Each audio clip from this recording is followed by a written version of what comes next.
know, this hearing's been going on. It's 3 o'clock. We still haven't heard from everyone.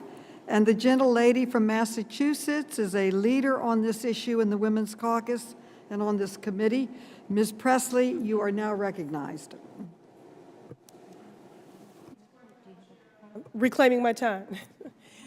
Thank you. You know, for our most marginalized communities, the right to abortion guaranteed by Roe v. Wade has really only been a right in name only. Abortion bans, including coverage bans like the Hyde Amendment, keep abortion out of reach for millions, particularly low-income, Black, Indigenous, communities of color, whom already face systemic barriers to health care. Professor Ross, I will afford you the opportunity to elaborate on the roots and the impacts of white supremacy and how abortion bans like this are rooted in patriarchy, white supremacy, and perpetuate systemic racism. Could you speak to that? Can you briefly explain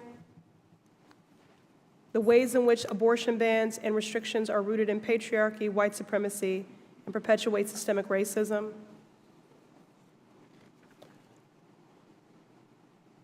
Okay. Is that, okay. I don't know if that's directed towards me, so. Okay, actually, you know what? Since you started with that, Dr. Moayedi, will you pick up on that? I'm sure, and I would love to hear from Professor Ross on that too. But I mean, yes, from the founding of this country, reproductive coercion was used as a method of controlling enslaved women and creating more people to be enslaved. Children were separated from Indian families and sent to Indian boarding schools as a method of genocide and control over those families, and that history continues today. We see that history time and time again in how our medical structures are created and how we actually think about race and medicine, how we actually have physicians that think that high blood pressure is because of your race and not because of the stress of racism in our country. Thank you very much. And Ms. Aziz, in your capacity with the Texas Equal Access Fund, you're on the front lines in the fight to ensure abortion access for all. We know that there are some common financial challenges that your clients face as they attempt to access abortion care, including child care, transportation, housing, people being forced to travel out of state. Can you speak to how the Hyde Amendment pushes those already out of reach further out of reach when it comes to access? Speak to the racist and discriminatory implications of it, please.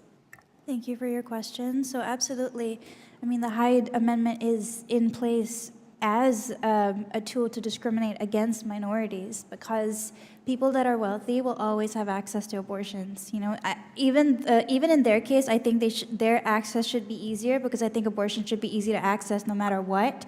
But the wealthy will always be able to access abortion because they can hop on a flight, they can take time off, they can afford to lose wages if it's, you know, for 2 weeks or so.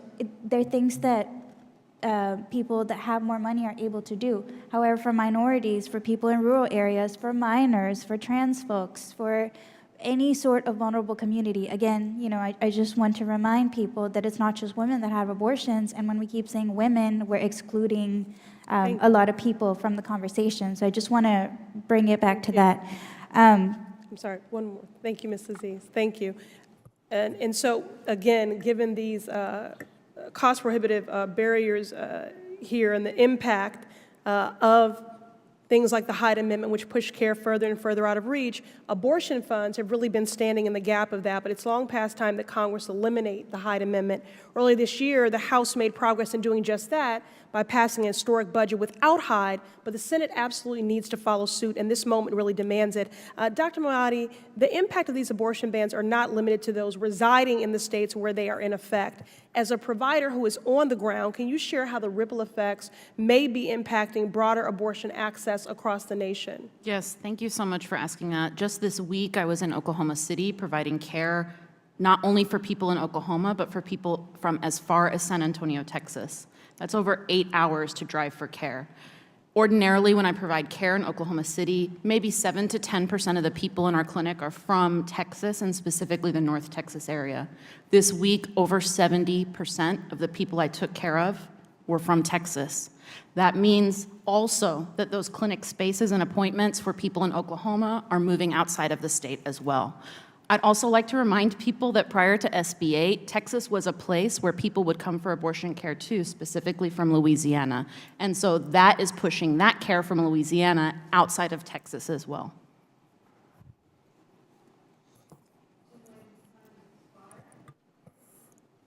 Thank you.